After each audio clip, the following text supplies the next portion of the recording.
Here are 33 strange things in Deepwoken, and some of these might be a little too overpowered. If you've been playing the game for long enough, you know that almost every build is going at least 25 agility for Speed Demon, but it might actually be useless for your build. And that's because Speed Demon adds bleed damage to your weapon, but if your weapon already has innate bleed, it won't actually stack. This is the amount of damage I dealt without Speed Demon, and this is the amount of damage I dealt with it on.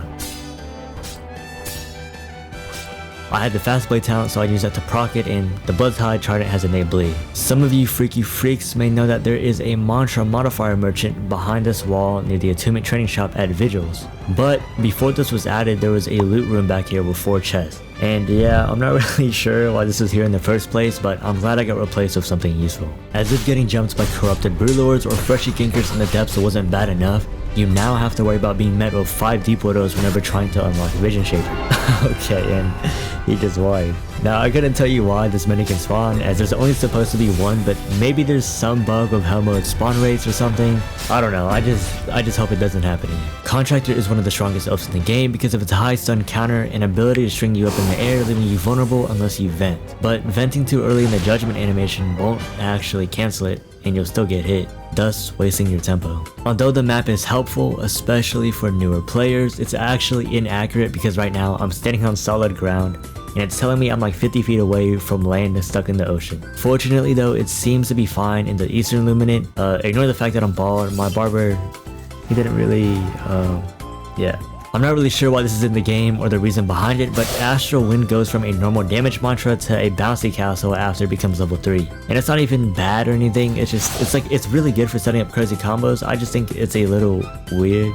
If you do an aerial attack and then air dash immediately right after, you can move stack both of them to gain extra distance on your aerial attack. I went back 10 tiles here and I wasn't able to hit this diver with my normal aerial, but if I move stack the aerial attack and aerial dash together, I can close that gap now. The Jet Striker rework is honestly slept on for combat. Like, I don't see a lot of people using it for its full potential.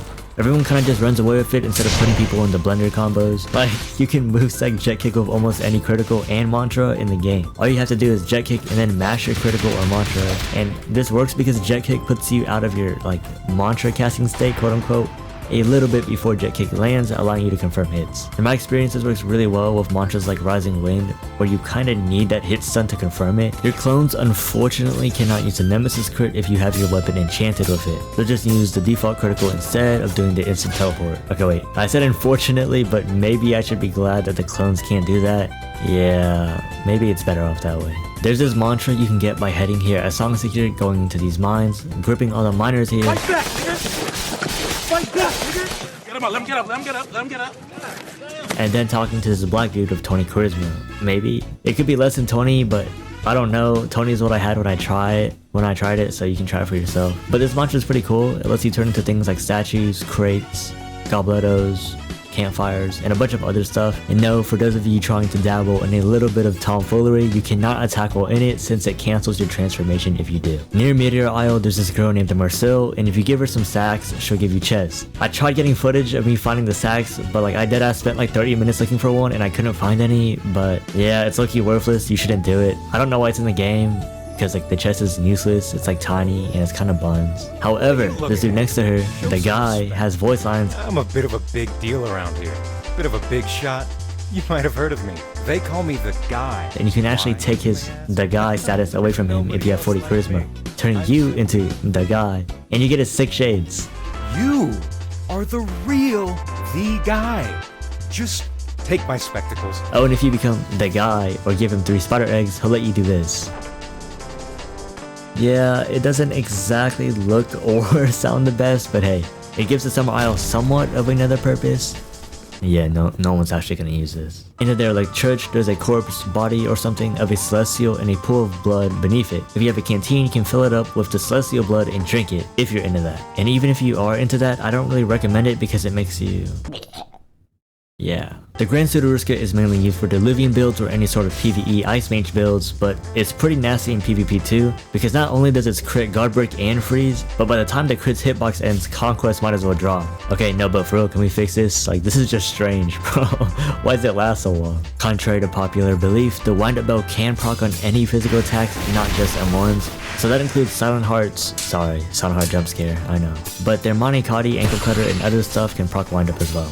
unfortunately. The next time you fight Maestro, I highly recommend you spit on him because spitting on him restores health and posture. And we know how important those two things are in this game. And I mean, he might get mad and pop Renegon, but I think that's a pretty solid trade-off. Outside of the Summer Isle Guild Hall, there's this guy named Trig, and it'll send you to find some blue dude named Acius. And you're allowed to threaten to send him to layer 3, so maybe layer 3 drops of Conquest? Maybe.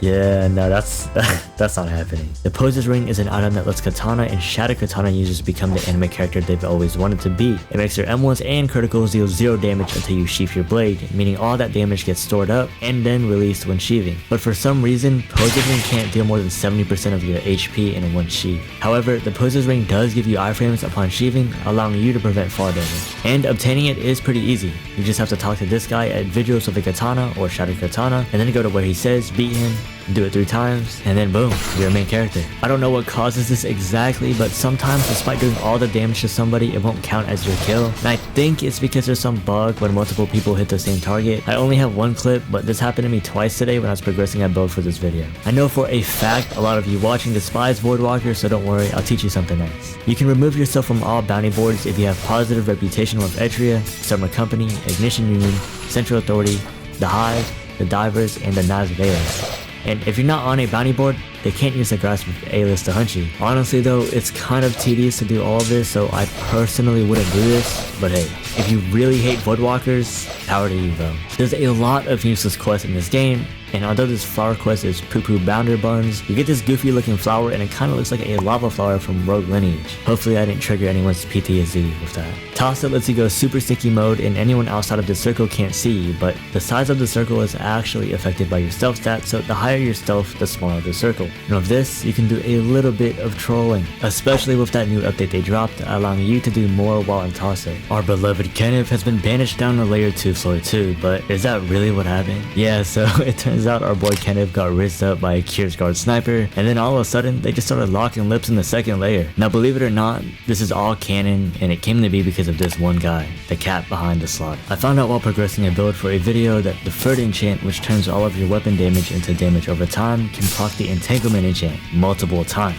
Now, if you don't know what Entanglement is, it's an armor enchant that reduces incoming damage in return for slowing you down upon proccing. But if you get hit by the Ferd, it procs Entanglement over and over again, which renders you completely immobile since it's stacking that slow debuff over and over again. It also sounds kind of annoying, but maybe that's just me. I don't have any footage of the immobility it grants because I know this guy's downed, but just trust me on this one, it does just make you stand still. Gale Breath's ability to apply Suffocate, which disables your mantras, is pretty annoying to deal with, but it makes it worse that there's a quirky interaction with the Curved Blade of Winds. The Silencer's Blade talent says you get a movement speed boost for quote-unquote meleeing suffocated targets, but the one sword style crit on Curved Blade of Winds procs Silencer's Blade and its multi-hit, so you can reach some pseudo-key exploit speeds. Despite the game telling you that repeat training will do no good without real experience, you can just spam the training tool to level up your attributes. I do this a lot whenever I need to leave my PC and I need to train attunements or something, especially when I'm beat bound. I just sit in Castle Light and turn on an auto clicker. Have you ever been 1v4 ganked by some freak bum ass Voidwalker farming bounties, and then your teammates all get downed and you're trying to save them, but you can't leave the guild base while carrying them? Well, you actually can if you hit the interact key and then pick them up right after. I was having a beautiful, splendid, phenomenal day even until I keep chime. Yeah, that's it. I just keep chime and my day was ruined. Now, but for real, I met this dude who was black and he used Vision Shaper, and deadass everything looked under the bed, so I was like, I couldn't see nothing. I couldn't fight back because not only is he black, his mantras are black and the ward is black. It's like he's hitting me with the domain expansion, eternal darkness.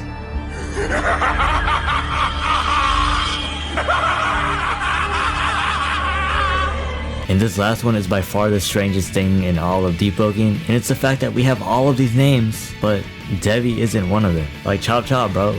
Can we put my name in the game? Like, DEVI is not a rare name, alright? Like, I feel like it's pretty common. Oh, and if you're new to the game, I recommend watching this video here.